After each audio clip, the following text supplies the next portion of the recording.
हर इंसान किसी जमाने में जीरो रहता है और फिर वो तैयारी करता है जीत की और वो फिर हीरो बनने का कार्यक्रम चालू हो जाता है। इसी तरह से अगर आप देखेंगे किसी जमाने का ये जीरो था, किसी जमाने में ये भी जीरो था, किसी जमाने में अगर आप देखेंगे ये भी जीरो था, किसी जमाने में ये भी बड़ा जीरो था, किसी जमाने में ये भी बड़ा जीरो था, किसी जमाने में ये लेडी भी बड़ी जीरो थी। और इस तरह से अगर आप देखेंगे तो हर इंसान जो आप यहां पर देखेंगे किसी जमाने में ये भी जीरो था, किसी जमाने में इतना बड़ा कंपनी चलाने वाला जयप्रकाश गौर जो जेपी ग्रुप ऑफ इंडस्ट्रीज को चलाने वाला, या गाड़ी जो सोप बनाते हैं ये वाला आदमी, ये लोग सब लोग एक जमाने में जीरो थे। भंवरलाल जैन 5,000 करोड़ का कंपनी चलाता है। शहनाज हुसैन जो ब्यूटी का क्वीन मानी जाती है। इस तरह से लक्ष्मी मित्तल जो दुनिया में सबसे बड़े पैसे वाले आदमियों में से गिना जाता है। और अगर आप देखेंगे ब्रिजमोहन मुंजल जो हीरो होंडा का मालिक है, ये भी कुछ नहीं था, एक जमाने में साइकिल का पार्ट्स बेचते थे ये लोग। और अगर आप देखेंगे जो पेप्सी को चलाती है इंदिरा नुई जो चेन्नई की रहने वाली और अमेरिका में बैठती है, किसी ज़माने में ये भी चेन्नई की गलियों में ज़ीरो थी। धीरूभाई अंबानी भी ज़ीरो था। शिखा शर्मा जो आज एक्सिस बैंक चलाती है as the managing director of Axis Bank, ये भी एक ज़माने में ज़ीरो थी। नंदन नीलकनी जिन्होंने इन्फोसिस को शुरू किया, ये भी एक ज़माने में ज़ीरो थे। और आज के तारीख में इंडिया का सबसे नंबर 1 पैसे वाला आदमी, आज के तारीख में इंडिया में मुकेश अंबानी से भी ज्यादा पैसे वाला आदमी का नाम है दिलीप सांघवी। आज इंडिया का इस वक्त 10:30 बजे इंडिया का सबसे ज्यादा पैसे वाला आदमी है दिलीप सांघवी। एक जमाने में आज से 30 साल पहले ये भी जीरो था। सन फार्मास्यूटिकल्स का मालिक माना जाता है। आज मुकेश अंबानी से भी ज्यादा पैसा है इसके पास। मरीको इंडस्ट्रीज जो पैराशूट बनाती है, पैराशूट वगैरह बनाती है, वो कंपनी का जो मालिक है वो भी एक ज़माने में। सुनील मित्तल जो आज एयरटेल चलाता है और एक ज़माने में गली गली में जाके टेलीफोन का इंस्ट्रूमेंट्स को बेचता था और एक एक गली में जाके जनरेटर को बेचता था। अपने स्कूटर में जाके वो गली गली में स्कूटर में जाके जनरेटर को बेचता था नॉर्दर्न इंडिया में। एक ज़माने में ये भी जीरो था। एक ज़माने में सरदार वल्लभ पटेल भी जीरो थे। एक ज़माने में ये लोग सब जीरो थे। एक ज़माने में ये भी जीरो था और एक ज़माने में ये भी जीरो था। ये हीरो बन के जीरो फिर हो गया, ये हीरो बन के फिर जीरो हो गया और इसके बाजू में जो आदमी है वो हीरो का हीरो ही रह गया। तो ये जरूरी नहीं है कि जो आदमी हीरो बनता वो जीरो वापस नहीं बन सकता, और ये जरूरी नहीं है कि जो जीरो है वो हीरो बन नहीं सकता, ये भी जरूरी नहीं है। और किसी जमाने में ये भी जीरो था।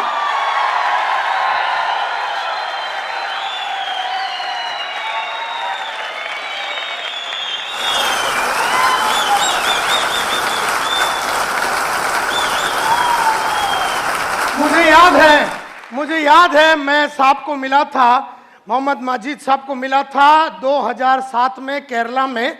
मुझे याद है मैं इनको मिला था, मेरे बाजू में बैठे थे, मैंने टॉक दिया था how to take business to the next level. 2007 की बात है, कोचिन में ताज रेसिडेंसी की बात है। उस जमाने में मैंने एक बहुत बड़ा शो किया था और उसके बाद इनको भी बुलाया गया था, तभी मैं इनसे मुलाकात की थी। 2007 की बात है, जनवरी 12 की बात है।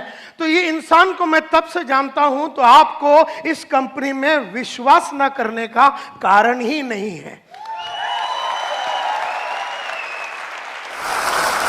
क्योंकि अगर मैं बोलता हूं कि ये विश्वास करने लायक आदमी है और ये कंपनी विश्वास करने लायक है, तो ये विश्वास करने लायक है। और संतोष नायर कभी भी सोच विचार किए बिना बात करता नहीं है, ये आप लोग सब लोग जानते हैं। तो ये विश्वास के ही हकदार है।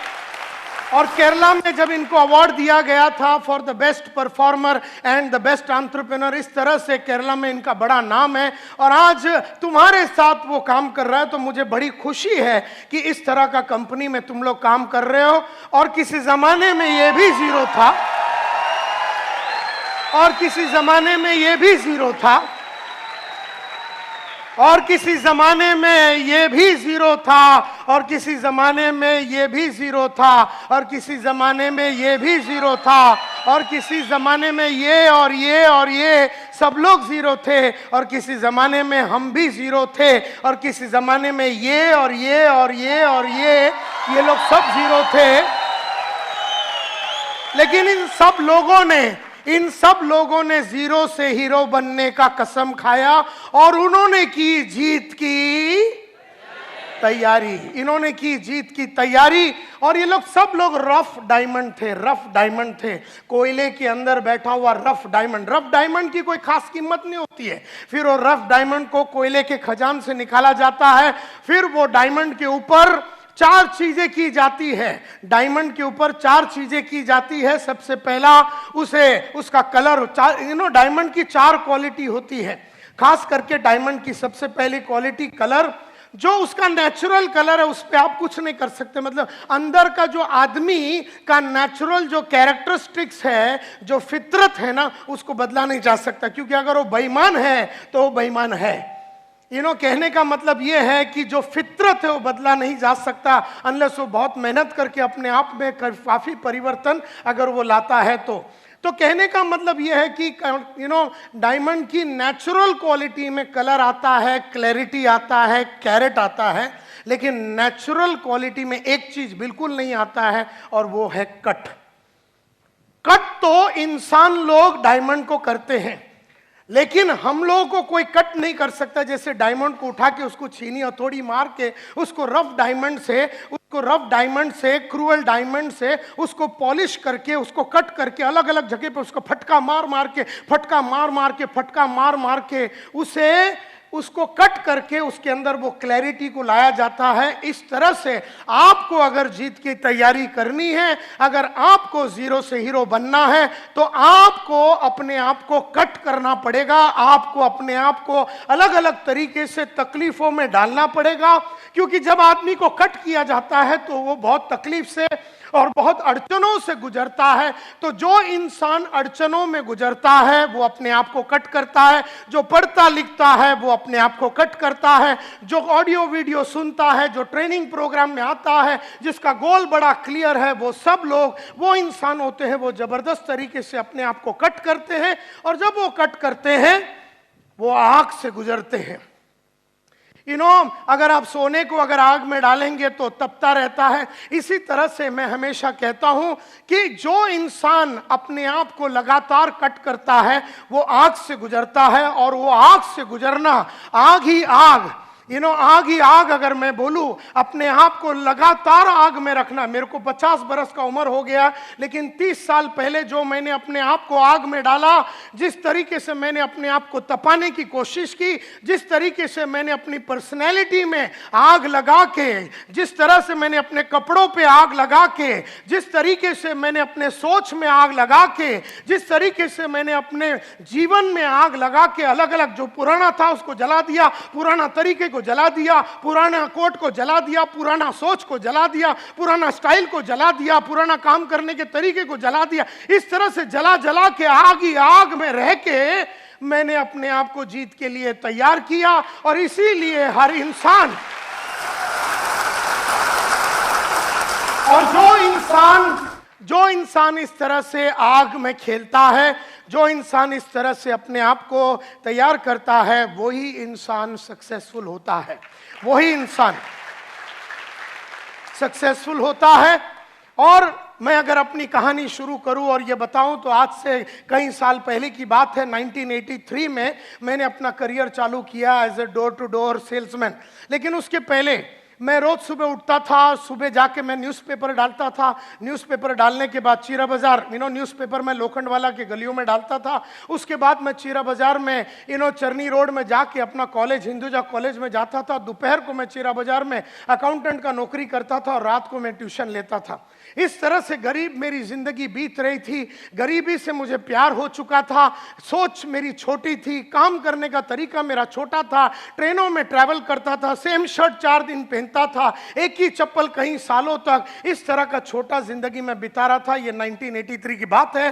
रात चलते चलते एक दिन मेरा दोस्त जो स्कूल में मेरे साथ पढ़ता था, स्वामीनाथन अय्यर, मुझसे मिला और पूछा तू करता क्या? मैं बोला रोज सुबह जाता हूँ, न्यूज़पेपर डालता हूँ, उसके बाद कॉलेज जाता हूँ, उसके बाद दोपहर को अकाउंटेंट की नौकरी करता हूँ, रात को ट्यूशन लेता हूँ। तब अय्यर ने मेरे चेहरे पे देख के बोला, संतोष नायर, एक जमाने में तू बोलता था तू बहुत बड़ा आदमी बनेगा, तू हीरो बनेगा, तू बहुत बड़ा आदमी बनेगा, लेकिन तेरी हरकतें जो तू कर रहा है, जो तू हरकतें कर रहा है, जैसे न्यूज़पेपर का धंधा कर रहा है, अपना गली का कुलकर्णी पिछले 35 साल से न्यूज़पेपर का धंधा कर रहा है, 35 साल में साइकिल में था और मैक्सिमम स्कूटर में आया, न्यूज़पेपर का धंधा करके कोई भी इंसान बड़ा नहीं हुआ। ऐसा अय्यर ने मुझसे कहा, 2 वक्त की रोटी तेरे को मिल जाएगा, लेकिन जिंदगी में तू बड़ा काम नहीं कर पाएगा। और जो तू अकाउंटेंट का नौकरी कर रहा है, कितना पगार है तेरा? आज जो 400 रुपए, अगले साल वो 500 हो जाएगा, अगले साल वो 600 हो जाएगा, अगले साल वो 700 हो जाएगा। आज से 15 साल के बाद जब तेरी उम्र 35 की हो जाएगी तो तेरा इनकम विल बी 10,000, 12,000, 14,000। किस तरह का तू शादी करेगा? क्या तेरे बच्चे होंगे? कौन से स्कूल में जाएंगे? उनके सपने कभी पूरा नहीं होगा। जिस तरीके से तू गरीब रहा, जिस तरीके से तेरे सपने कभी पूरे नहीं हुए, जिस तरीके से तेरे बाप ने तेरे को वो सब नहीं दिया जो तेरे को चाहिए था ताकि तू बड़ा इंसान बन सके, ये जो तू काम कर रहा अकाउंटेंट का, इससे तू बड़ा आदमी बन नहीं सकेगा। और रात को जो तू एक ट्यूशन लेता है उसमें 100 रुपया मिलता है, 2 ले ले 200 मिलेगा, 3 ले ले 300। ये गरीब सोच तेरी बदलेगी कब? और ये गरीबों जैसे हरकतें तेरी जो दिन बदलेगा, वो दिन तू हीरो बनेगा, वो दिन तू काम उस तरह का करेगा। क्योंकि जो अकाउंटेंट होता है ना, वो कभी अपने आप को पॉलिश नहीं करता। जो स्कूल का टीचर होता है ना, वो कभी अपने आप को पॉलिश नहीं करता। जो एक बैंक में काम करने वाला साधारण कैशियर, वो सुबह जाता है 9:30 बजे, शाम को वापस आता है, वो ना कभी अपने कपड़ों में, चाल में, ढाल में, विचार में, सोच में, तरीके में, विश्वास में, कॉन्फिडेंस में, कौशल्य में, नॉलेज में किसी तरह का वृद्धि नहीं करता। और इसीलिए वो साधारण था, वो साधारण है और वो मरेगा साधारण ही। इसलिए माय डियर फ्रेंड्स, इसलिए जरूरी है कि आदमी अपने आप को तैयार करे। जीतना हर आदमी का गेम है, लेकिन हर आदमी अपने आप को तैयार नहीं करता। जब स्वामीनाथन अय्यर ने मुझसे पूछा और कहा कि तू लाइफ में बड़ा आदमी नहीं बनेगा, तब मैंने अय्यर से पूछा, यार तू डरा मत, मेरे को बता करना क्या है। तब उसने कहा, जिंदगी बनानी है, नाम कमानी है, इज्जत कमानी है, शोहरत कमानी है, और अपनी चाहतों के हिसाब से अगर जिंदगी जीनी है, अपनी चाहतों के हिसाब से जिंदगी जीनी है, जरूरतों के हिसाब से नहीं। अपनी चाहतों के हिसाब से अगर तेरे को जिंदगी जीनी है, चाहतों के हिसाब से मतलब आज अपने को चाहा था स्कोडा लेने का, अपने स्कोडा लिया। आज अपनी चाहत है मर्सिडीज का, अपने मर्सिडीज लिया। लेकिन जरूरत के हिसाब से देखा जाए तो वेस्टर्न रेलवे जिंदाबाद। जरूरतों के हिसाब से देखा जाए तो 1 बेडरूम हॉल किचन में कार हो सकता है। जरूरतों के हिसाब से देखा जाए तो अपनी चाल में सकती है। जरूरतों के हिसाब से देखा जाए तो अपन अपने स्कूल में अपने बच्चे लोगों को म्युनिसिपैलिटी स्कूल में डाल दिया तो उसकी जो जरूरत थी नॉर्मल एजुकेशन का, वो पूरा हो गया। लेकिन अगर आपकी बेटी की चाहत अमेरिका में जाके एक डिजाइनर बनने का और उसके लिए 1 करोड़ 9 लाख रुपया लगने वाला है, तो वो बात चाहत की है, वो जरूरत की नहीं है। और उसने जब मुझसे कहा, स्वामीनाथन अय्यर ने, कि तुझे चाहतों के हिसाब से अगर अपनी जिंदगी जीनी है, जरूरतों के हिसाब से तड़प तड़प के अगर नहीं जीनी है, तो एक ही प्रोफेशन है, एक ही धंधा है, एक ही काम है, एक ही औहदा है, एक ही चीज है जो तू कर सकता है, एक ही प्रोफेशन है, एक ही काम है जिसमें अगर तू घुस गया तो तू मालामाल बनेगा। तो मैंने पूछा उससे क्या? तो उसने कहा सेल्स। ऐसे कहा सेल्स। मैंने कहा कि मैंने तो सेल्स कभी किया नहीं है। तो उसने कहा, अमिताभ एक्टिंग के पहले कभी एक्टिंग नहीं किया, आशा भोसले गाना गाने के पहले गाना कभी गाया नहीं। मोहम्मद मजीद जो साहब है, वो आयुर्वेदिक के बारे में पढ़ाई करने के पहले में, उसके पहले उसको मालूमात नहीं थी। डॉक्टर बनने के पहले वो डॉक्टर था नहीं। तो हर इंसान को तैयार करना पड़ता है अपने आप को, और तुझे भी सेल्स में अपने आप को तैयार करना पड़ेगा। चला जा तू सेल्स की दुनिया में, और अगर तुझे महीने का 5,000 चाहिए तो 5,000 मिलेगा, महीने का 50,000 चाहिए तो सेल्स में 50 मिलेगा। मैंने कहा 5 लाख रुपया चाहिए तो सेल्स में मिलेगा। तेरी चाहतों के हिसाब से तेरी दुनिया चलेगी। ऐसा जब अय्यर ने मुझसे कहा तो मैंने ठान लिया मन में कि अभी तैयारी करनी है जीत की, और ठान लिया मन में कि अब जीरो रहना नहीं है, और ठान लिया मन में कि अब कट करना है अपने आप को और डायमंड बनना है लाइफ में। और तब मैंने डिसाइड किया कि मैं सेल्समैन बनूंगा। तो उन दिनों में मैंने बहुत सारे इश्तिहार में अप्लाई किया, किसी ने अपने को बुलाया नहीं। इश्तिहार पे अपन अप्लाई कर रहे थे। फिर एक दिन मैंने एक बड़ा सा एडवर्टाइजमेंट देखा, उसमें लिखा था बड़ा आदमी बनना चाहते हो, 6 महीने में बाइक लेना चाहते हो और अपने सपनों को पूरा करने चाहते हो तो आ जाओ walk in interview eureka Forbes. सुना है यूरेका फोर्ब्स? उस कंपनी का एडवर्टाइजिंग था। और हमारे पास वर्ली में, हम अंधेरी में रहते थे, वर्ली में जाने के लिए पैसा नहीं है। अपना दोस्त केवल राज सालियन के पास गया, 5 रुपया उससे उधार लिया और मैं चला गया वर्ली में। लंबा स्टोरी शॉर्ट करना चाहता हूं। पहला इंटरव्यू मेरा राजेश मल्होत्रा बोल के आदमी ने लिया। मल्होत्रा साहब 3 चीज करते थे। अगर आदमी अच्छा लगा तो सिलेक्ट, आदमी ठीक ठाक लगा तो रिजर्व कैंडिडेट, रिजर्व याला नंतर घेऊया, और अगर आदमी अच्छा लगा तो सिलेक्ट।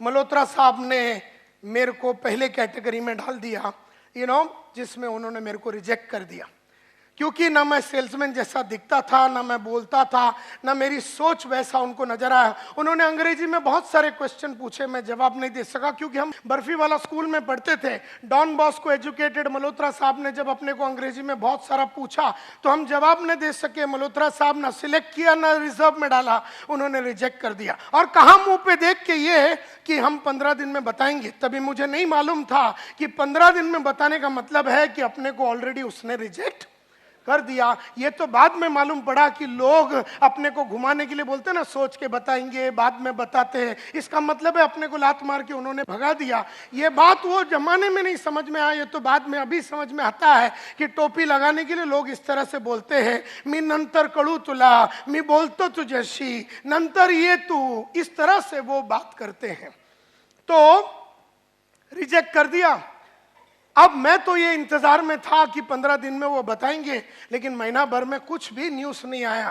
कहानी ऐसी जाती है कि मल्होत्रा साहब ने तो रिजेक्ट कर दिया, लेकिन बंबई आधा वो संभालते थे, आधा बंबई गुप्ता साहब बोल के दूसरा मैनेजर संभालते थे। उनको आदमियों की जरूरत पड़ी, वो मल्होत्रा साहब के पास गए और उन्होंने कहा, यार तूने बहुत सारे आदमियों को लिया है, लास्ट टाइम मैंने देखा वॉक इन इंटरव्यू में तेरे इधर 200-300 आदमी लोग आए थे, तो तेरे पास कोई कैंडिडेट है सिलेक्टेड तो मुझे दे दे। मुझे एक लोकेशन और एक ग्रुप चालू करना, एक टीम चालू करना। तो मल्होत्रा साहब ने कहा कि ये टाइम तो बहुत अच्छे आदमी नहीं मिले, इसके लिए मैंने सबको, थोड़ा ही मिला मेरे को सिलेक्टेड, तो मेरे पास नहीं है सिलेक्टेड कैंडिडेट। अच्छा, बोले तेरे पास कोई रिजर्व कैंडिडेट है तो वो दे दे, मैं उससे ही टीम चालू करता हूँ। गुप्ता साहब ने कहा, तो उन्होंने कहा नहीं यार मेरे पास रिजर्व कैंडिडेट भी नहीं है, मैंने सबको सिलेक्ट करके ले लिया। अच्छा, बोले तेरे पास रिजेक्ट माल तो होगा तो वो ही दे दे मेरे को। तो मल्होत्रा साहब को गुप्ता साहब को मल्होत्रा साहब ने वो जो 150-200 आदमी जिसको उन्होंने रिजेक्ट किया था, वो रिजेक्टेड आइटम का सब फॉर्म दे दिया, उसमें अपना भी नंबर था। उस रिजेक्टेड फॉर्म के अंदर तो वो सब जीरो के फॉर्म से, वो सब जीरो वाले थे। वो जीरो के फॉर्म से गुप्ता साहब ने मालूम नहीं कौन सा टेक्निक यूज करके उसमें से छाटम छाट करके अपने को एक टेलीग्राम भेजा। ये 1985 की बात है, उस जमाने में SMS वगैरह नहीं होता था, टेलीग्राम होता था। और जब एक दिन दोपहर को, गांधी जयंती के दिन दोपहर को 2 बजे टेलीग्राम आया, मेरे हाथ में आया। नसीब मेरा था कि मेरे हाथ में आया और मैंने वो खोल के देखा, report for final interview, report for final interview, ऐसा करके उसमें लिखा था 3 तारीख अक्टूबर को आ जाओ, सुबह 9:30 बजे फाइनल इंटरव्यू है। मैंने किसी को बताया नहीं, भाग भाग के गया अगले दिन वहां पर और उनके पास जाके इंटरव्यू दिया। उन्होंने कहा क्या करना चाहोगे? ऐसे सर आप बताइए, आप जैसा बोलेंगे वैसा करेंगे। आप बोलेंगे चर्ची गेट में रोज सुबह चड्डी सर पे पहन के खड़े रहने से पैसा मिलता है, तो मैं एक रात पहले से ही खड़ा हो जाऊंगा। आप मेरे को बताओ करने का क्या है।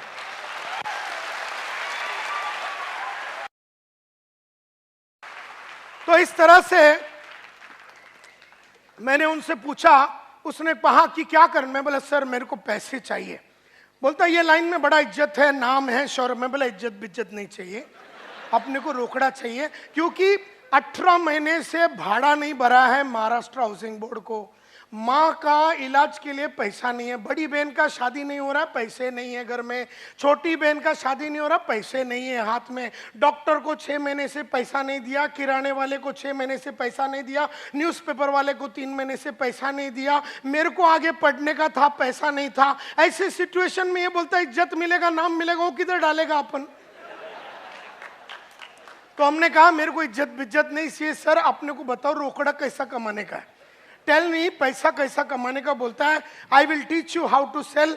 एक बैच मैं कल सुबह 4 अक्टूबर को चालू कर रहा हूं, मैं एक बैच चालू कर रहा हूं 14-15 लोगों का, और एक मैं 15 दिन के बाद ज्वाइन चालू कर रहा हूं, तू कौन सा ज्वाइन करना चाहेगा?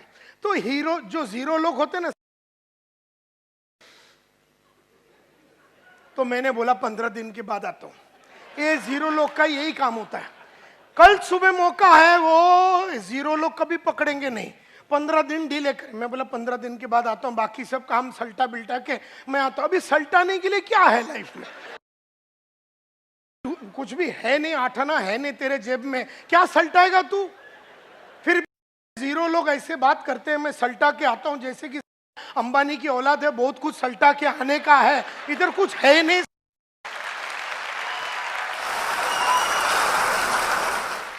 तो गुप्ता साहब ने कहा कि अगर तू कल सुबह ज्वाइन करता है तो तेरे को लाइफ में 15 दिन का एडवांटेज रहेगा, जिंदगी में तू हमेशा 15 दिन आगे रहेगा। 15 दिन में तेरे को मार्केट के बारे में खबर मिल जाएगा, 15 दिन में प्रोडक्ट के बारे में समझ आ जाएगा, 15 दिन में सेल्स के बारे में समझ आएगा, 15 दिन में तेरा नॉलेज बहुत बढ़ जाएगा। ये बात 0 को समझ में आया। इसका मतलब है कि अंदर हीरो बनने की चाहत थी अपने में, तभी वो समझ में आया। क्योंकि कई लोग जो 0 है ना, उनको कुछ भी अच्छा बोले दिमाग में बात जाता ही नहीं है। मतलब क्या है, पैदाइशी 0 है, स्ट्रक्चरल डिफेक्ट है, और वो 0 ही रहेगा। देयरफॉर 0 वही आदमी रहता है जो वातावरण से आया हुआ इंफॉर्मेशन, वातावरण से गुप्ता साहब ने जब इंफॉर्मेशन दे रहा है कि भैया हीरो बनने के लिए ये कलाकारी मैं सिखाऊंगा, कल सुबह आता है क्या, तो पकड़ लिया मैंने वो अपॉर्चुनिटी और कहा कि यस सर कल से आता हूं। तो वहां से अपना जो हीरो बनने का कार्यक्रम शुरू हुआ।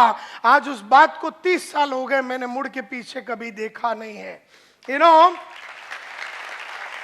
उस जमाने में यूरेका फोर्ब्स में आदमी 4 वैक्यूम क्लीनर बेचता था महीने का एवरेज। 3,500 सेल्समैन होते थे हमारे कंपनी में, और 3,500 सेल्समैन का एवरेज निकालेगा तो वैक्यूम क्लीनर जो साफ सफाई करने का जो मशीन है उसमें एवरेज 4 का बिकता था। हर आदमी 4 बेचता था, 2, 3, और अगर आपने 6-7 बेच दिया तो आपका ब्रांच मैनेजर आपको बढ़िया होटल, उड़पी होटल है गुरुदेव बोल के सामने, उसमें वो लेके जाता था। और अगर आपने 10-12 बेच दिया तो आपका रीजनल मैनेजर आपको उससे भी बढ़िया होटल में, एयर कंडीशन होटल में लेके जाके खाना भी ना खिलाएगा।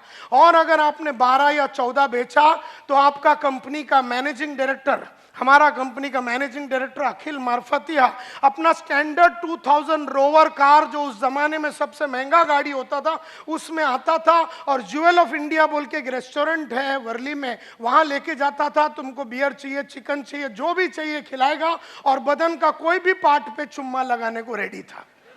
अगर तुमने 14 बेचा और मार्फतिया साहब को बोला इधर चुम्मा लगाओ, तो वो तेरे कुंडी में चुम्मा लगाएगा,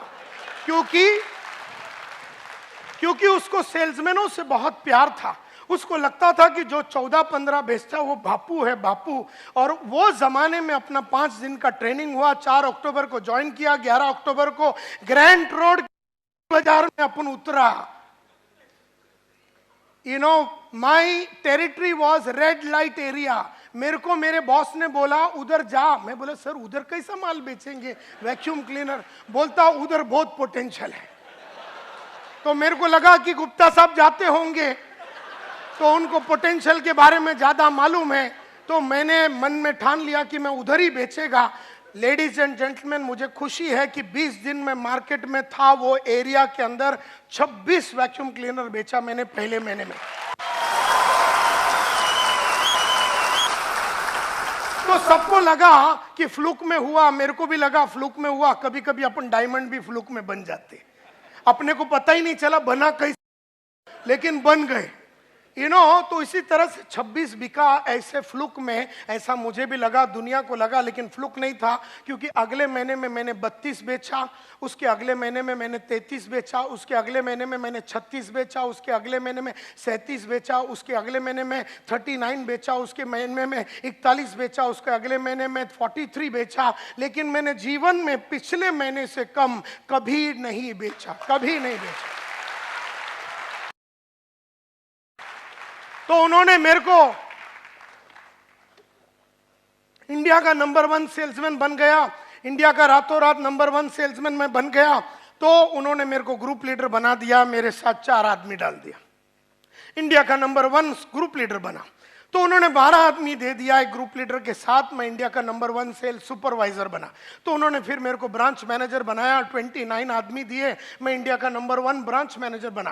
पहली बार इंडिया में 200 सेल एक ब्रांच ने हमने किया, पहली बार 300 सेल यूरेका फोर्ब्स में हमने किया, पहली बार 400 सेल एक ब्रांच ने हमने किया, पहली बार 500 सेल एक ब्रांच में हमने किया। हमारा काम ही था रिकॉर्डें बनाना और रिकॉर्डों को तोड़ना। इस तरह से हमने अपना जीवन को चालू किया और फिर हम डिप्टी डिविजनल सेल्स मैनेजर बने, डिविजनल सेल्स मैनेजर बने, एरिया सेल्स मैनेजर बने, रीजनल सेल्स मैनेजर बने। और फिर उसके बाद सीज फायर बोल के फायर एक्सटिंग्विशर कंपनी, लाल कलर का जो फायर एक्सटिंग्विशर है, उस कंपनी में डीजीएम बने और जनरल मैनेजर बने। और फिर उसके बाद एक ट्रेनिंग कंपनी टीम प्रोडक्टिविटी बोल के कंपनी में वाइस प्रेसिडेंट बने और वहां का हम डायरेक्टर बने। और 15 साल पहले हमने स्मार्ट बोल के ये ट्रेनिंग कंपनी शुरू की, जो इंडिया का जाना माना ट्रेनिंग कंपनी, हिंदुस्तान यूनिलीवर होवे, कोको कोला होवे, प्रॉक्टर एंड गैम्बल होवे, फोर्ड होवे, हुंडई होवे, महिंद्रा एंड महिंद्रा होवे, एशियन पेंट्स होवे, दुनिया की बेहतरीन कंपनियों को ट्रेन करने के बाद आज से करीबन 8-9 साल पहले हमने कहा कि अब ये बड़े कंपनियों को छोड़ देंगे और small medium nano micro enterprises, जो छोटे धंधे वाले 10 करोड़ 100 करोड़ 25 करोड़ 50 करोड़ ऐसे लोगों के साथ काम करेंगे। और आज हम लोगों का कंपनी पूरा छोटे और मीडियम एंटरप्राइजेस के धंधे वालों के लिए काम करती है। इस तरह से एक भयंकर 120 जन का कंपनी को हमने बनाया। मुझे याद है मेरा पहला घड़ी था हेनरी सैंडोज एंड फिल्स, पहला घड़ी था मेरा हेनरी सैंडोज एंड फिल्स।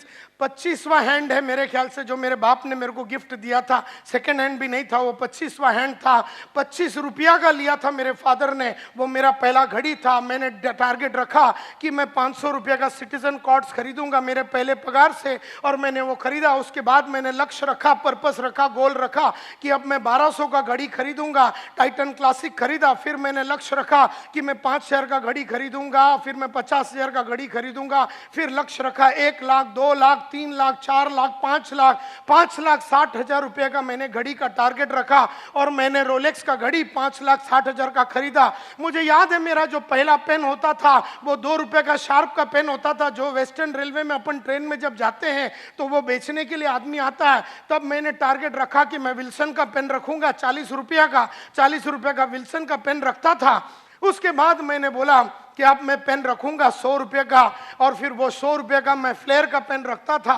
उसके बाद 400 रुपये का शेफर का पेन रखता था, 1000 रुपये का सिल्वर क्रॉस पेन रखता था, 2000 का गोल्ड क्रॉस पेन रखता था, 25,000 का मॉन्ट ब्लैंक रखता था। आज 3 लाख रुपये का 3 लाख रुपये का अपन पेन अपने इधर जेब में लगा के घूमते हैं। मुझे याद है माय डियर फ्रेंड्स,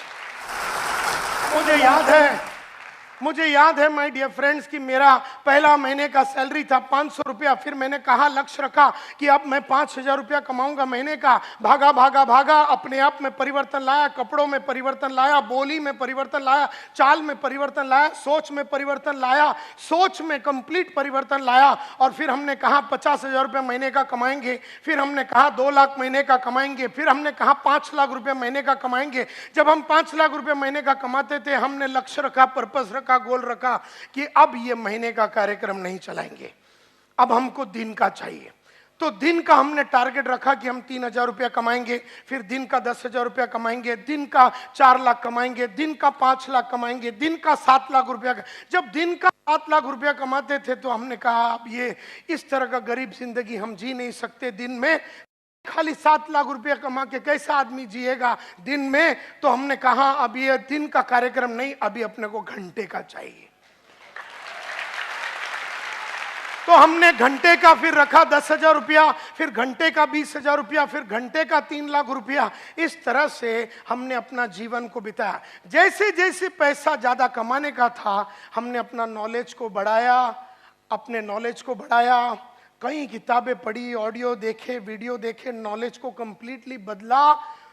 और फिर उसके बाद एटीट्यूड्स में बदलाव लाया और बहुत सारे 5 लाख रुपया पर घंटे के लिए कमाने के लिए जो स्किल्स लगता है, कौशल्य लगता है, सेलिंग स्किल्स लगता है, नेगोशिएशन स्किल्स लगता है, प्रेजेंटेशन स्किल लगता है, लीडरशिप स्किल लगता है, चेंज मैनेजमेंट स्किल्स लगता है, इंटरव्यूइंग स्किल्स लगता है, बहुत कौशल्य लगता है कमाने के लिए। देयरफॉर बहुत सारे अलग अलग कौशल्य डेवलप किया। और फिर अगर आपको बहुत सारा कमाना है और आगे बढ़ना है तो आदतें बदलनी पड़ेंगी। तो आदतों में बहुत परिवर्तन लाया, बहुत ज़्यादा परिवर्तन लाया। सुबह उठने की आदत, टीवी ना देखने की आदत, और पढ़ाई करने की आदत, झूठ ना बोलने की आदत, आधा महीने में पूरा महीने का काम करने का आदत, टाइम वेस्ट ना करने की आदत, ऐसी बहुत सारी आदतें डाली। और therefore knowledge, attitude, skills, habits और स्ट्रेटजीज लगातार अपने क्लाइंट्स को बदलता रहा। एक जमाने में जो क्लाइंट मेरे को 20,000 रुपया देता था तो उसके सामने खड़े रह के डांस करता था। जब देखा कि ये 50,000 नहीं दे सकता और 50,000 के लिए दूसरे हायर लेवल के क्लाइंट चाहिए, तो स्ट्रेटेजी ऐसा निकाला कि क्लाइंट्स को बदल दिए। लगातार हर 2 साल में अपने क्लाइंट्स को बदलता रहा, क्योंकि जो आज 20,000 देता है कल वो 2 लाख नहीं दे पाएगा। एंड देयरफॉर आज जो 20,000 रुपया देता है 2 साल के बाद उसको मैं छोड़ देता हूं और उसको पकड़ता हूं जो 50,000 रुपया आज दे सकता है। और जब अपने को 1 लाख रुपया चाहिए तो उसको छोड़ देता हूं, और जब अपने को 2 लाख चाहिए तो फिर इसको छोड़ देता हूं। जैसे जैसे अपने को अगले लेवल पे जाना है तो वो पुराना नॉलेज को छोड़ देना पड़ेगा, पुराने एटीट्यूड्स को छोड़ देना पड़ेगा, पुराने आदतों को छोड़ देना पड़ेगा, पुराने कौशल्यों को छोड़ देना पड़ेगा, पुराने स्ट्रेटजीज को छोड़ देना पड़ेगा। हम में से कईयों का प्रॉब्लम यह है कि हमारी नॉलेज, एटीट्यूड, स्किल्स, हैबिट्स और स्ट्रेटजी सेम रही है और हमारी चाहत उसके आगे निकल गई। तो चाहत मेरी 5 लाख की है लेकिन हरकतें मेरी 20,000 वाली है। चाहत मेरी 5 लाख की है, कपड़े मेरे 20,000 वाले हैं। चाहत मेरी 5 लाख की है, सोच मेरा 20,000 का है। चाहत मेरी 5 लाख की है, कौशल्य मेरी 20,000 की है। चाहत मेरी 5 लाख की है, आदतें मेरी 20,000 वाली है। तो आदतें 20,000, चाहत 5 लाख, कैसा मैच होएगा?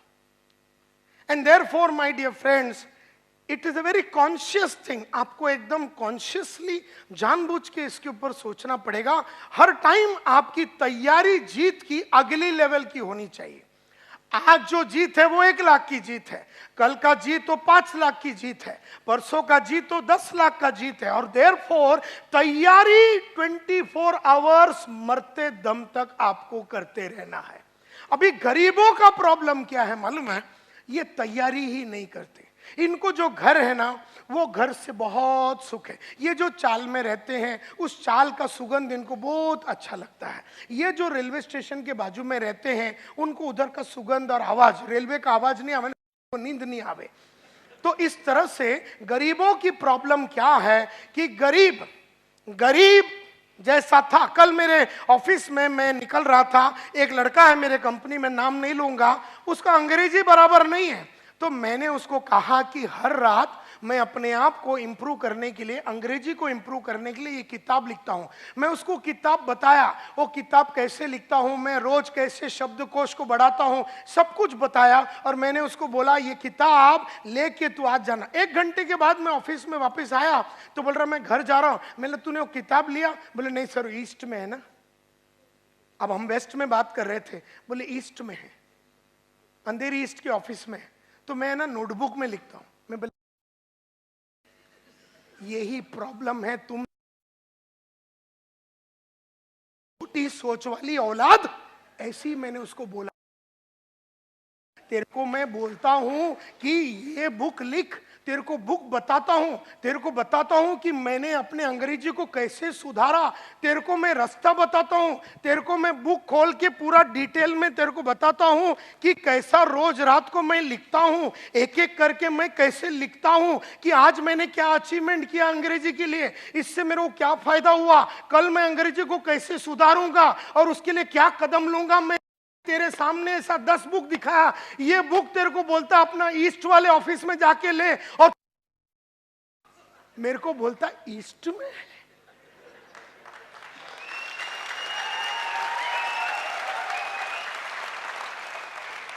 यही बात करने के लिए मैं 3 लाख रुपया लेता हूं तेरे को फ्री में, तू हमारे कंपनी में काम करता है, तो बोलता मैं नोटबुक में लिखूंगा।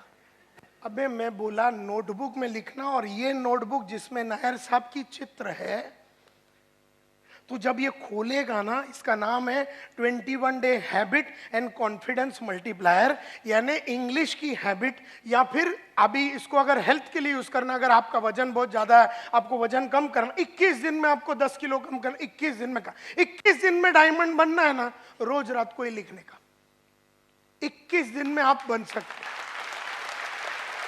कुछ भी आपको अंग्रेजी सीखना है 21 दिन में आप सीख सकते हैं, आपको अरबिक सीखना है 21 दिन में। जब मैंने उसको बताया ये सब बातें, तो वो बोलता मैं नोटबुक में लिखूंगा।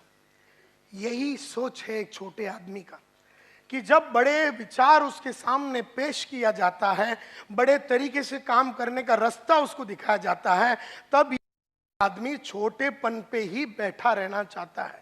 यही प्रॉब्लम है इस दुनिया का, क्योंकि वो उसको मैं बोलता हूं तैयारी कैसा करने का, उसको समझ में नहीं आ रहा। वो ये बुक छोड़ के अंधेरी ईस्ट तक जाने के लिए आधा घंटा पौना घंटा लगेगा, और रिटर्न आना, यानी बदन को जो तकलीफ लगेगा, फिजिकल पेन जो लगेगा, जो तकलीफ लगेगा, खर्चा लगेगा, और वहां जाके उसको लाना, उसने उस चीज को पोस्टपोन ही कर दिया। And that is why a large number of people अपने आप को बना नहीं सकते हैं, क्योंकि वो तैयारी जीत की नहीं कर रहे, वो हमेशा तैयारी हार का कर रहा है। वो आदमी जिसकी हरकत कल थी, वो जीत की तैयारी नहीं थी, वो हारने की तैयारी थी। तो जीतने वाले उसको लेसन सिखा रहे, लेकिन हारने वाले को इतनी जमाने से हारने की आदत, क्योंकि उसका उम्र चाहे 35 का है और 15 साल से जानता है कि मेरी अंग्रेजी खराब है, और 6 महीने में अंग्रेजी सुधार सकता है अगर वो मन में ठान लेगा। लेकिन गरीबों की प्रॉब्लम यही है कि वो तैयारी और जीत के लिए आगे बढ़ने की तैयारी करने से कतराता है। ये प्रॉब्लम है उसका। देयरफॉर मैं यहां खड़े रह के मुजरा करूं या कुचिपुड़ी करूं या भरतनाट्यम करूं, गरीबों को ठेंगा कोई फर्क पड़ने वाला नहीं है। अगर कल रात को आप चाल में गाली दे रहे थे अपने आप को कि कैसे मैं 2 बेडरूम हॉल किचन में जाऊं, आप अस्वस्थ थे, आपकी छोटी जिंदगी से आप परेशान थे, आपका लड़का या लड़की छोटे स्कूल में जा रहे और कॉन्वेंट में नहीं जा रहे, इससे आपको गुस्सा आता है, तो ही आप कदम लेंगे। लेकिन आप ये सोचते मैं तो पढ़ा नहीं, मेरा लड़का म्युनिसिपैलिटी में जाता है, बहुत बढ़िया। तो प्रॉब्लम ये है माय डियर फ्रेंड्स कि तैयारी जो जीत की होती है, वो हर आदमी जब जीतने के लिए तैयार होता है वो जीरो रहता है और उसे हीरो बनना पड़ता है।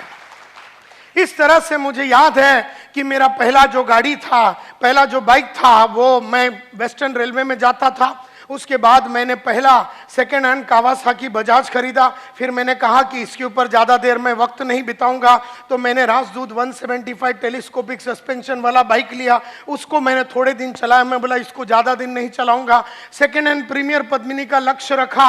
जो दिन मैंने वो खरीदा वही दिन हमने लक्ष्य रखा कि हम मारुति 800 लेंगे। जो दिन हमने मारुति 800 लिया, उसी दिन उसी क्षण जब उसको महालक्ष्मी टेम्पल में लेके जाके पूजा करके वापस आ रहे थे, हमने अगला गाड़ी मारुति एस्टीम 6,35,000 रुपए का टारगेट रखा। जो दिन हम सिद्धि विनायक से उसको पूजा करके ला रहे थे, वही दिन 15 लाख हुंडई सोनाटा का टारगेट रखा। जो दिन उसकी पूजा करके वापस ला रहे थे, उसी दिन हमने टारगेट रखा कि Mercedes C class E class लेंगे 54 लाख रुपए का। जो दिन 54 लाख का मर्सिडीज लिया, उसी दिन हमने लक्ष्य रखा कि एस क्लास मर्सिडीज लेंगे। जो दिन हमने एस क्लास मर्सिडीज लिया 6 करोड़ का रोल्स रॉयस लेने का, वही दिन टारगेट हमने सेट कर दिया। तो पैसा हो, घड़ी हो, गाड़ी हो, लाइफ हो, 2 बेडरूम हो, 3 बेडरूम हो, 4 बेडरूम हो, कंपनी हो, ये सब चीजें जैसा अपने को चाहिए था वैसा अपने को मिला, क्योंकि अपन ने जीत की तैयारी की। हम जीरो थे लेकिन हम हीरो बनना चाहते थे। हम रॉ डायमंड थे, हम कट करने को रेडी थे, हम औरों को कट करने को देने के लिए रेडी थे। हमने अपने बॉस के सामने अपने आप को निछावर किया और बोले, सर आप बताओ ये बदन से क्या होना चाहिए, ये मन से क्या होना चाहिए, ये बॉडी से क्या होना चाहिए। उन्होंने कहा कि ये चीजें अगर आप करेंगे तो आप सक्सेसफुल होंगे। ऐसे अनकंडीशनली अपने आप को सरेंडर किया, ऐसे अनकंडीशनली अपने आप को सरेंडर किया अपने बॉस लोग के सामने, अपने अपलाइन के सामने, अपने कलीग्स के सामने। जो बोला गया है, जैसा बोला गया है, हजारों किताबें पढ़ी, किताबों में जो लिखा है, हजारों सीढ़ियां सुनी, जो सीढ़ी में लिखा हुआ है, बोला हुआ है, वैसे का वैसा पॉइंट टू पॉइंट डिक्टो वो मैंने किया। अपना दिमाग कभी मैंने नहीं लगाया। तो आज अगर मैं आप लोगों को कुछ बोलता हूं कि क्या करना है, आप अपना दिमाग मत लगाओ, आप बस वो करो जो मैं आपको बोल रहा हूं। लेकिन मुद्दा ये है माय डियर फ्रेंड्स, और ये इस तरह से जब आप आदमी करेगा तो ये कहा जाता है कि वो आग में आज भी तप रहा है।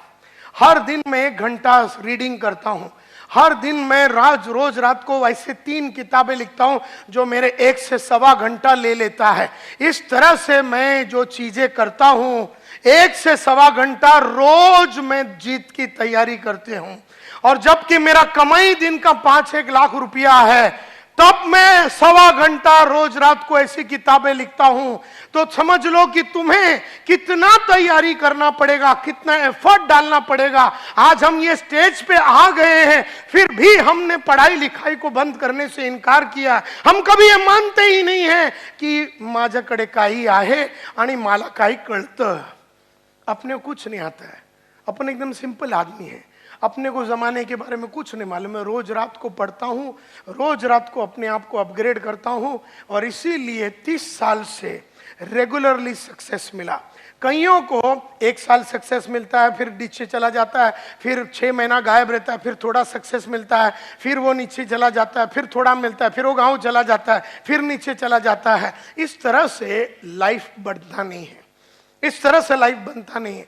तो माय डियर फ्रेंड्स, मुझसे लोग देयरफॉर पूछते हैं कि सर ये सभी लोग जो थे जिनके बारे में आपने कहा जो जीरो थे और हीरो बने कैसे, तो मैंने स्टडी किया उनके लाइफ को, मेरे लाइफ को, और दुनिया के बेहतरीन विश्वनाथन आनंद जो चेस प्लेयर है, दुनिया के बेहतरीन बैट्समैन, दुनिया के बेहतरीन एक्टर, इनके लाइफ को, दुनिया के बेहतरीन नेटवर्कर। मैं नेटवर्किंग इंडस्ट्री में 1989 में घुसा था। I was India's first representative. 1988 में इंडिया का सबसे पहला रिप्रेजेंटेटिव था। डायरेक्ट सेल्स के लिए मेरे को भेजा गया बर्लिन में, जर्मनी में, वर्ल्ड डायरेक्ट सेल्स कांग्रेस में, जहां पर दुनिया की बेहतरीन वर्ल्ड कॉरपोरेशन का कॉन्फ्रेंस हुआ था।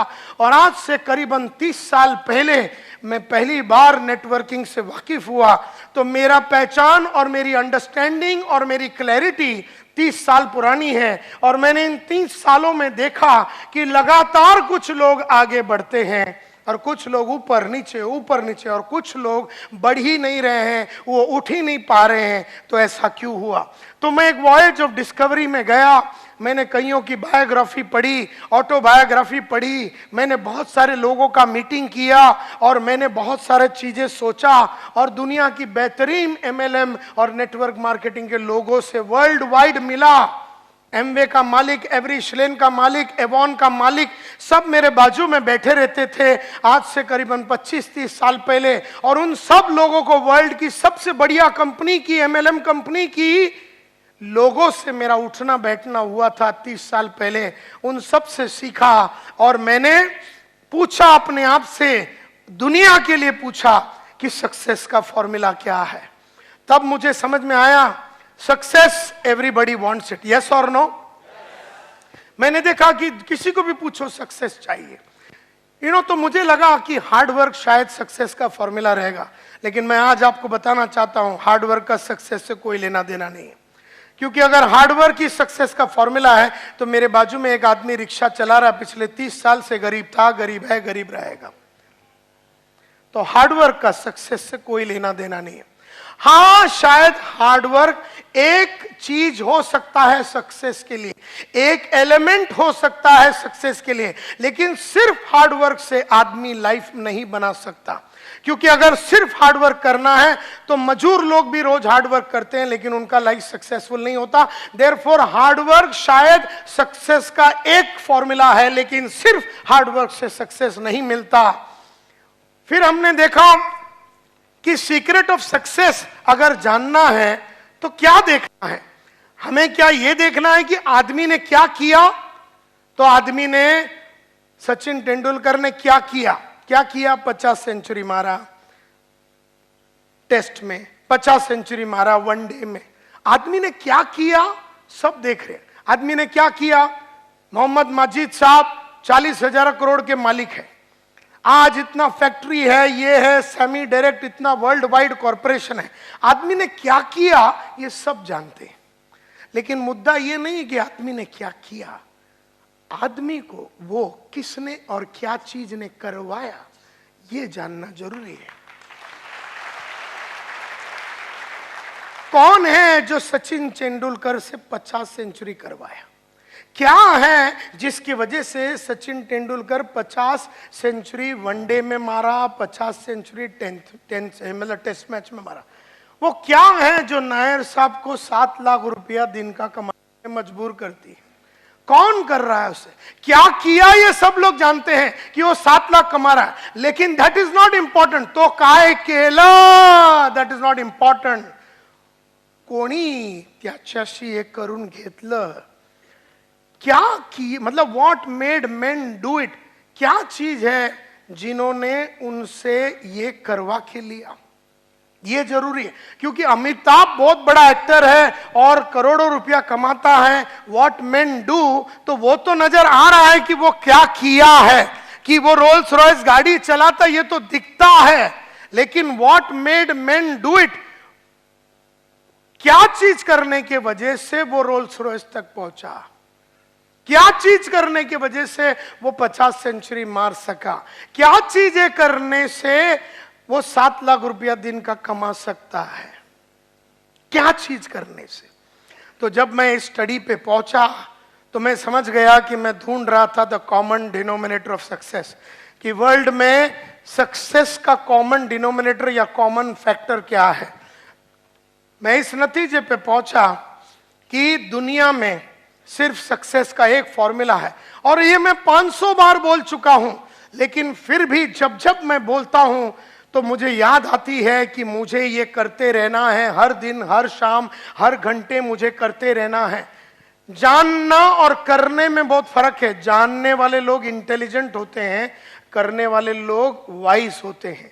इंटेलिजेंट आदमी को सब मालूम है क्या करने का, लेकिन जो प्रज्ञा को प्राप्त हुआ है, जो वाइस आदमी होता है, जिसको शाना बोलते हैं, वो करता है, और इंटेलिजेंट खाली जानता है। तो जानता सब आदमी है कि सुबह जल्दी उठना चाहिए, लेकिन करते सिर्फ वाइस आदमी लोग हैं। जानते सब आदमी है कि पढ़ना चाहिए है, लेकिन करते सिर्फ वो है जो प्रज्ञा को प्राप्त हुए, जो विजडम को प्राप्त हुए, जो जिंदगी में क्लैरिटी के साथ सोच सकते हैं। तो मैं ढूंढते ढूंढते एकमात्र फॉर्मूला पे आया कि सक्सेस का सिर्फ एक फॉर्मूला है। जैसे थोड़े देर पहले जब इधर खड़े रह के कमांडो साहब ने कहा कि रिकॉर्डिंग नहीं करना है, फिर भी मेरी नजरें उधर जा चुकी है जहां पर 3 आदमी ये रूम में रिकॉर्डिंग कर रहा है। अब उसको जानने में प्रॉब्लम नहीं, वो जानता है लेकिन वो करता नहीं है। तो इसमें फर्क है। वो सस्ते में रिकॉर्डिंग करके लेने के चक्कर में है। वो सीडी नहीं खरीदेगा 1200 रुपए में, जो रास्ता सही है उस पे वो नहीं जाएगा, बेईमानी करेगा। तो ये जो रिकॉर्डिंग चालू है, जो भी कर रहा है वो बेईमान।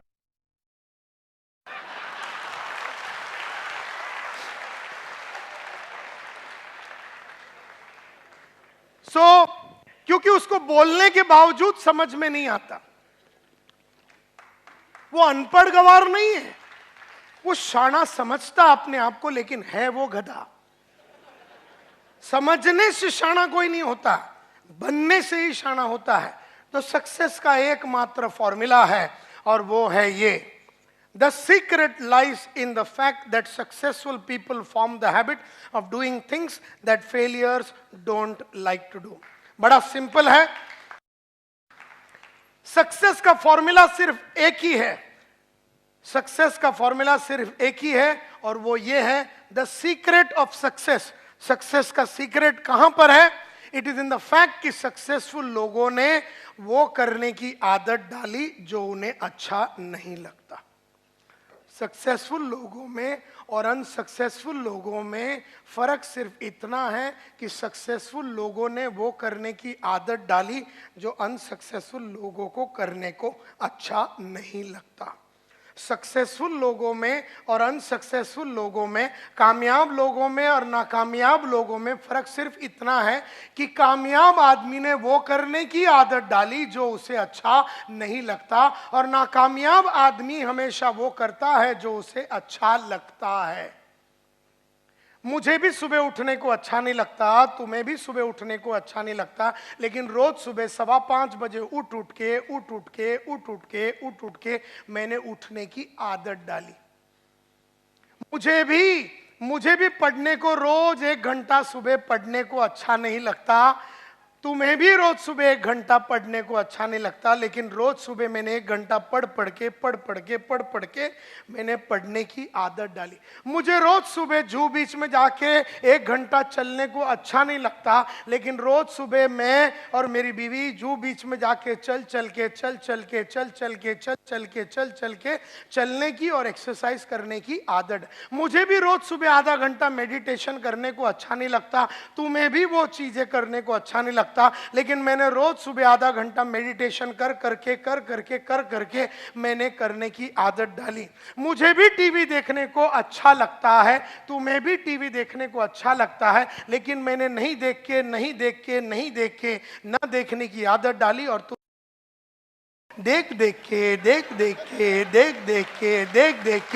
देखने की आदत डाली। तुम जो भी कुछ हो तुम्हारी आदत के वजह से हो, मैं जो भी कुछ हूं मेरी आदत के वजह से हूं। सिंपल। मैंने वो किया जो अच्छा नहीं लगता, तुमने वो किया जो तुम्हें अच्छा लगता है। सिर्फ एक ही फॉर्मूला है सक्सेस का, और गरीब हो या अमीर हो सब पे लागू होता है एक फॉर्मूला, वो करो जो अच्छा नहीं लगता। मुझे भी बड़े बड़े लोगों को मिलने को अच्छा नहीं लगता, तुम्हें भी बड़े बड़े लोगों को मिलने को अच्छा नहीं लगता, लेकिन मैंने बड़े बड़े लोगों को मिल के अपना बड़े लोगों को मिलने का कॉन्फिडेंस बढ़ाया। हम लोग छोटे लोगों को मिल के छोटे लोगों में खुश रहने की हमने आदत डाली।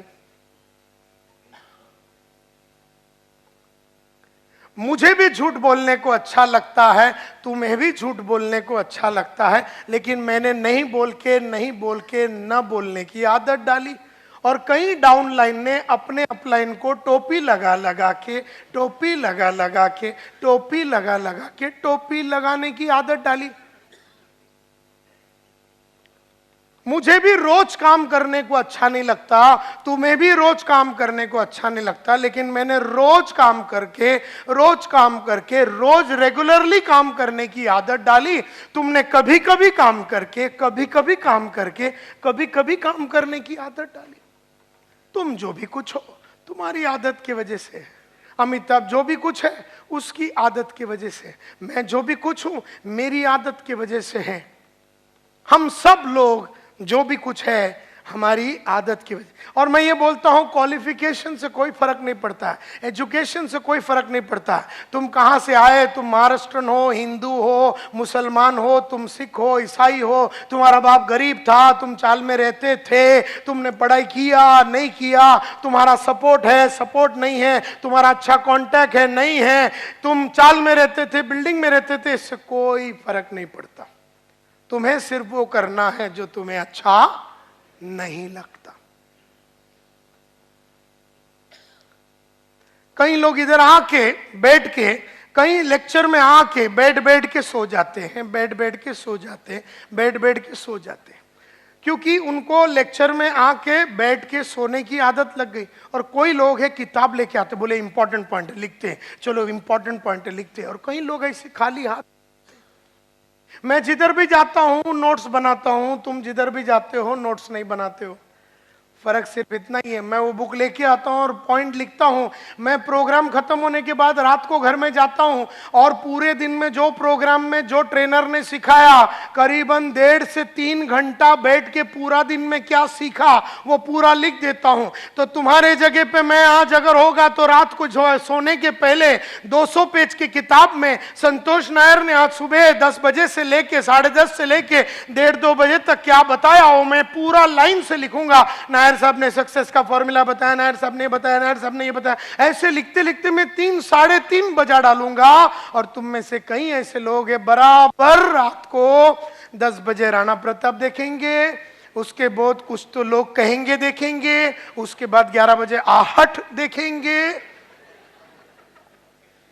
और फिर बाजू में जो आइटम है उसको पकड़ के सो जाएंगे। जब तुम सो रहे हो मैं लिख रहा हूं, जब तुम सो रहे हो और कार्यक्रम कर रहे हो मैं लिख रहा हूं। फर्क सिर्फ इतना है, मैं लिखने के बाद कार्यक्रम करता हूं, तुम कार्यक्रम करके सो जाते हो।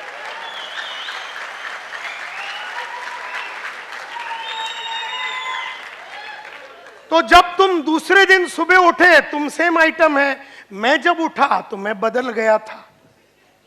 तो मैं कल और आज में सेम आदमी नहीं हूं, तुम कल और आज में सेम आदमी हो। ये तुम्हारी आदत है। इसके लिए जीत की तैयारी मैंने कल रात को की, तुमने दूसरा कुछ तैयारी किया। मैं जीतने की तैयारी की, तुम मजा किया। मजा करने से जीतता नहीं है आदमी। मजा भी करना चाहिए, मैं ना नहीं बोलता हूं, घूमना चाहिए, फिरना चाहिए, टीवी देखना चाहिए, लेकिन अपना वो काम जो तुम्हें अच्छा नहीं लगता वो करने के बाद तुम्हें वो करना है, एंड नॉट बिफोर दैट।